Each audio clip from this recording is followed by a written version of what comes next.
Welcome to progeCAD Basics for Beginners. This is dimensioning your drawing. For this session, I'll briefly look at the progeCAD sample drawing AEC-Plan Project Sample, which I already have open. I've also created a simple mechanical bearing in a new drawing to show you various types of dimensions. Dimensions in progeCAD are also a style-based entity. From the sample file, I'll open the Dimension Style dialog from the small icon in the corner of the Dimensions panel in the Annotate tab. Looking at the styles listed, there are 3 at the top that I want to call your attention to.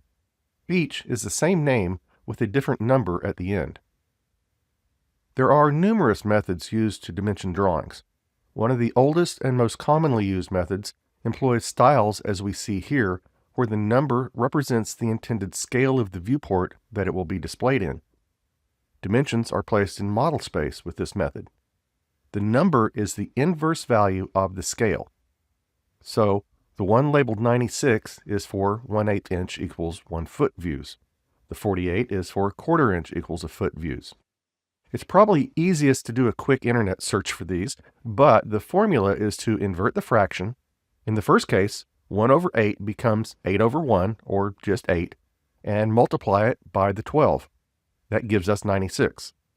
Longtime CAD users can usually just glance at the number and know what the corresponding scale is.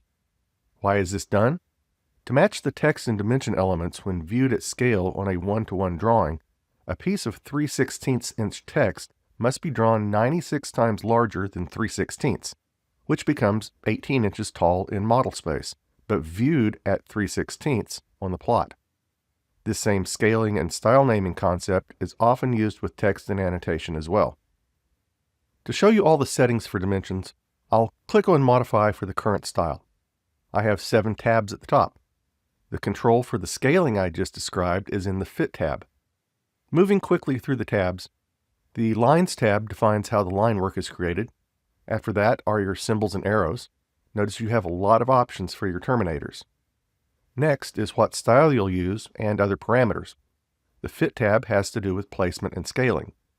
Next is the information about the primary units you'll use. Then you can set up if and how to use an alternate such as metric. And finally, select if and how you'll implement tolerances. The last 2 tabs are disabled by default. I'll cancel the style box and move over to my new drawing with a simple bearing already drawn. I have a dimension style that just uses 2 decimal places of accuracy, so I'll select it from the Dimension Styles pull-down in the ribbon. The dimension tools are in the Ribbon's Dimensions panel. I'll show you the basics of the most common types. Also, I have already set up my layer to use a separate dimensions layer. The most basic is your linear dimension. It's the default displayed in the panel's icon. I'll click on it to launch the command. Notice the prompt. This prompt will be common to nearly all of your dimension types. You can either specify point to point or press Enter to select an object. I'll show you both. Let's dimension the overall base of this bearing. Using an endpoint eSnap, I'll select the lower left corner, then move over to do the same for the other corner. Next, you are prompted for the location of the dimension. I'll pull down and click to place it. I'll erase the dimension to show you the object method. Using it will cut out the steps of clicking each point. Again, launch the linear dimension, press Enter, then I'll select the line representing the base of our bearing. progeCAD will calculate the start and end point and then go straight to the prompt to place. I'll click to do so. The next type is in the icon pull-down. It is for aligning with angled entities. I'll click it, press Enter, and select on one of the angled sides. Next is an angular dimension. I'll select the 2 lines on the left that define the angle. When prompted to place a dimension, notice that visual and values change based on the direction you go. I'll click to place the 61-degree value.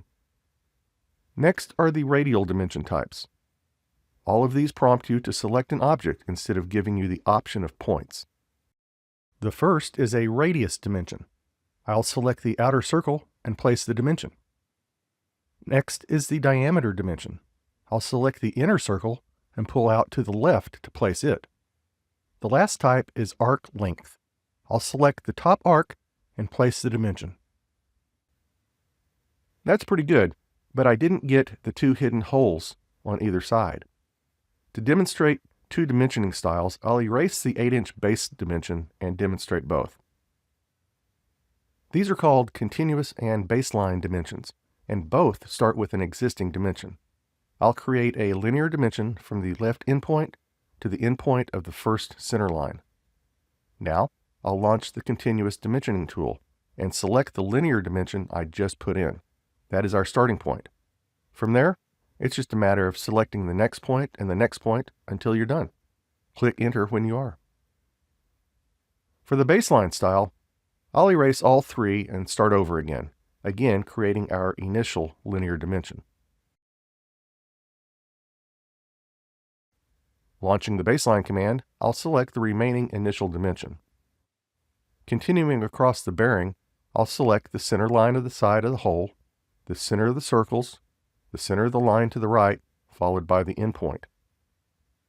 I've left out one of the tools in the panel, and that's Quick Dim. It's a tool that can be quite useful in the right situations, but not always. With it, you define the entities to be dimensioned with a crossing or inclusive window. It will literally find all of the geometric points it can, dimension, and create the strings for you. I've returned our bearing to its original condition. Let's look at how Quick Dim works. I'll launch the tool and start with the bottom strings. Notice the prompt says Select Geometry to Dimension. I'll use a crossing window along the bottom and then add in the outer circle, then press Enter to accept. Being prompted to place the dimensions, I'll do so. Notice the result. That's a lot of cleaning up to do. Plus, it considered the edges of the side holes, which we don't want, so I would have to start over with their layer turned off. I'll do it again, this time going vertically, selecting entities individually. After placing, it didn't know to include the top arc as the overall value, but otherwise it did pretty good. As you can see, Quick Dim can significantly speed up your time placing dimensions, but it will become up to you to choose the right time to use it.